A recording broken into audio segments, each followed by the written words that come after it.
The heat that afternoon seemed to press down on everything, flattening sounds and slowing movement, as if the world itself was tired. The small roadside cafe had seen better days. Its paint was chipped, its sign slightly crooked, and the plastic tables outside bore scratches from years of careless use. A few flies hovered lazily in the air, circling the scent of fried food and spilled soda. Cars rushed past on the highway nearby, their noise fading into a constant background hum. At the far edge of the outdoor seating area, an elderly couple sat at one of the smallest tables. They had chosen it deliberately, tucked away from the center, where they would be less noticeable. The man's back was slightly bent, his gray hair neatly combed despite the wind, and his hands were rough, marked by decades of labor. The woman sat close to him, her purse resting on her lap, one hand folded over his as if it were second nature. Their clothes were modest, clean, carefully ironed, but clearly old. The man wore a jacket far too warm for the season, its cuffs frayed, while the woman's dress had been mended so many times that the stitching told its own quiet story. Between them sat a single plate of fries, already cooling, and 2 cups of water with lemon slices floating on the surface. They ate slowly, not out of hunger but habit, savoring each bite as if it were a small luxury. From time to time, the man glanced at the road, watching cars speed by, while the woman spoke softly, telling him something trivial, perhaps about the weather, or a neighbor, or a memory from long ago. Their peace shattered with the sudden roar of an engine pulling sharply into the gravel lot. A black SUV rolled in, polished and expensive, its windows tinted dark. Loud music thumped from inside, heavy bass vibrating through the air. It stopped abruptly, gravel crunching beneath the tires, and for a moment the music continued, announcing its presence like a challenge. The doors flew open. 4 young men climbed out, laughing loudly, their voices cutting through the calm like knives. They wore brand-name clothes, expensive sneakers, watches that glinted in the sun. One of them slammed the car door harder than necessary, another stretched and yawned exaggeratedly, as if the entire place belonged to them. The music finally cut off, leaving behind an echo of arrogance. They chose the table next to the elderly couple without a second thought, dragging chairs loudly across the concrete. One of them kicked aside an empty cup on the ground, sneering. "This place is trash," he said, though he made no move to leave. Inside the cafe, they ordered loudly, joking with one another, mocking the slow service. When they came back out, their tray was stacked with burgers, fries, and large cups filled to the brim with Coca-Cola. The ice rattled as they set the drinks down, condensation already forming on the plastic. It didn't take long for their attention to drift. One of the young men leaned back in his chair and glanced sideways, his eyes landing on the elderly couple. He smirked and nudged his friend with his elbow. "Check this out," he muttered, not bothering to lower his voice. The others followed his gaze. Their laughter softened, turned sharp. The old man noticed the staring and stiffened slightly, his shoulders drawing in. The woman sensed it too and squeezed his hand, offering comfort without words. "Hey, old man," one of the young men called out. "You cold or something?" He gestured at the jacket, grinning. "It's like 35 degrees. A few snickers followed. The old man blinked, processing the words. His hearing wasn't what it used to be. He leaned forward slightly. "I'm sorry," he asked, his voice polite, uncertain. That seemed to amuse them even more. "I said, are you lost?" Another chimed in. "This isn't a retirement home." The woman straightened in her chair. "Please," she said gently, her voice calm but firm. "We don't want any trouble." The phrase only fueled them. One of the young men lifted his Coke and swirled it lazily. "Relax, Grandma, we're just having fun." He tipped the cup slightly, just enough. The dark soda spilled over the rim, splashing onto the woman's sleeve. The cold liquid soaked into the fabric, bubbles popping softly against her skin. She gasped, startled more than hurt, and looked down at the spreading stain. "Oh," she whispered, "please, be careful." The young men burst into laughter, louder now, encouraged by each other. One of them pulled out his phone, angling it toward the scene. "This is gold," he said. The old man pushed his chair back, half rising, his hands trembling. "That's enough," he said, though his voice lacked force. Years ago, it might have carried authority. Now it sounded tired. Another Coke tipped, this time more deliberately. Soda splashed across the table, dripping onto the old man's trousers and shoes. Sticky liquid pooled at his feet. The laughter became cruel, unrestrained. The woman stood quickly, grabbing napkins, trying to blot the soda from her husband's clothes. "Please stop," she said, her voice breaking just slightly. "We're leaving." She gathered their small belongings with shaking hands.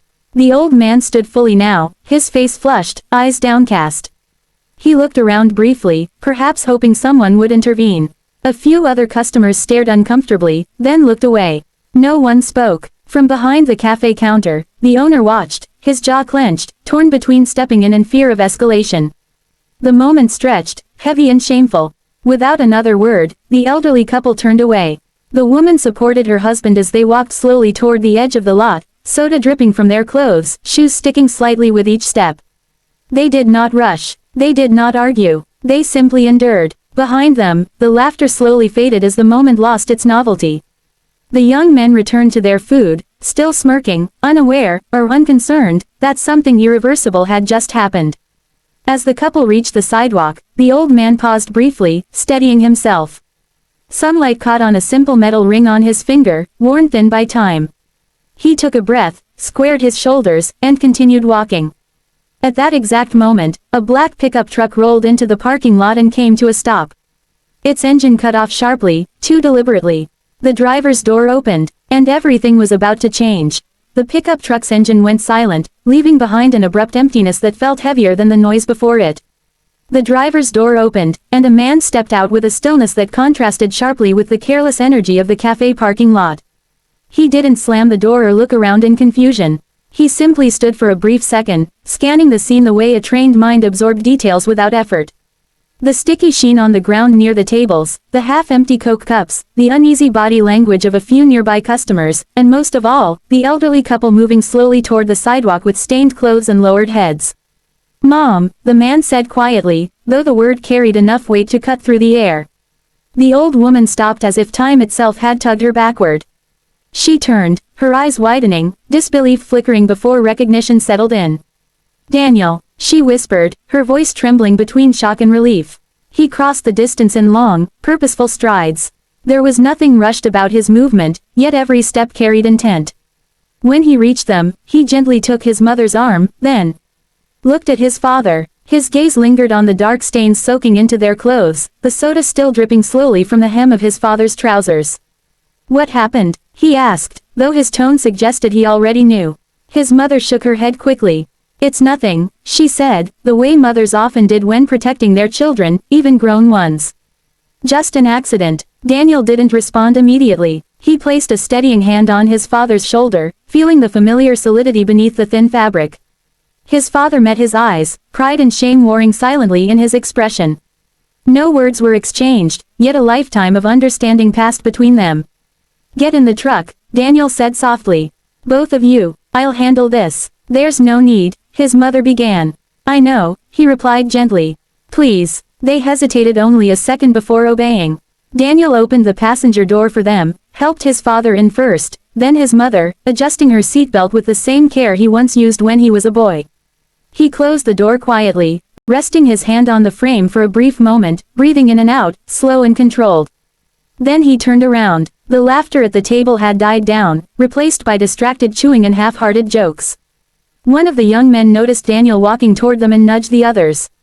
"What's this guy want?" he muttered. Daniel stopped a few feet away, standing tall, hands relaxed at his sides. His calm was unsettling, like the still surface of deep water.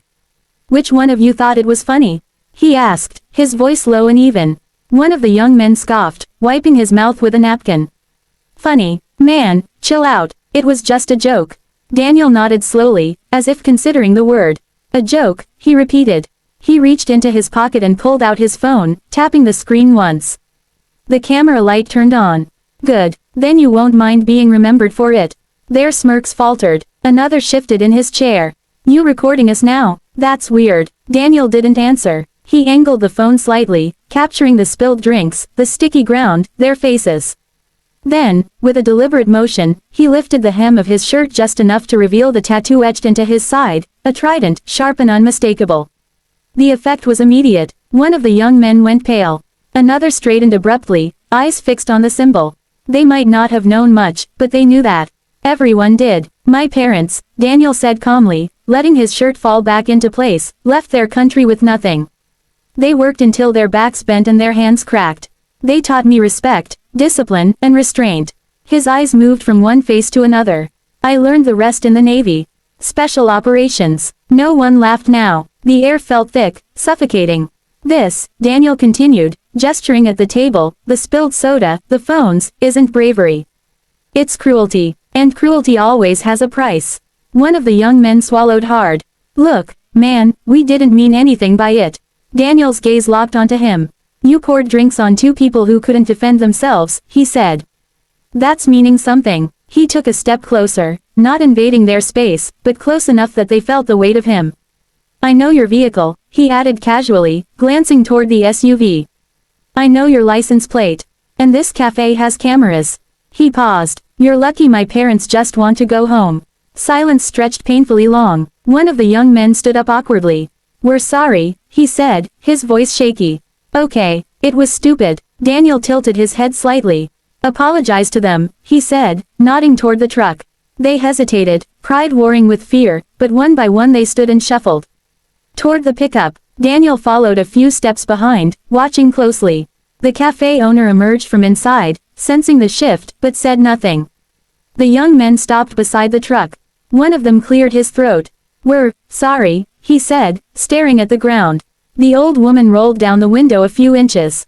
She looked at them, really looked at them, and then nodded once.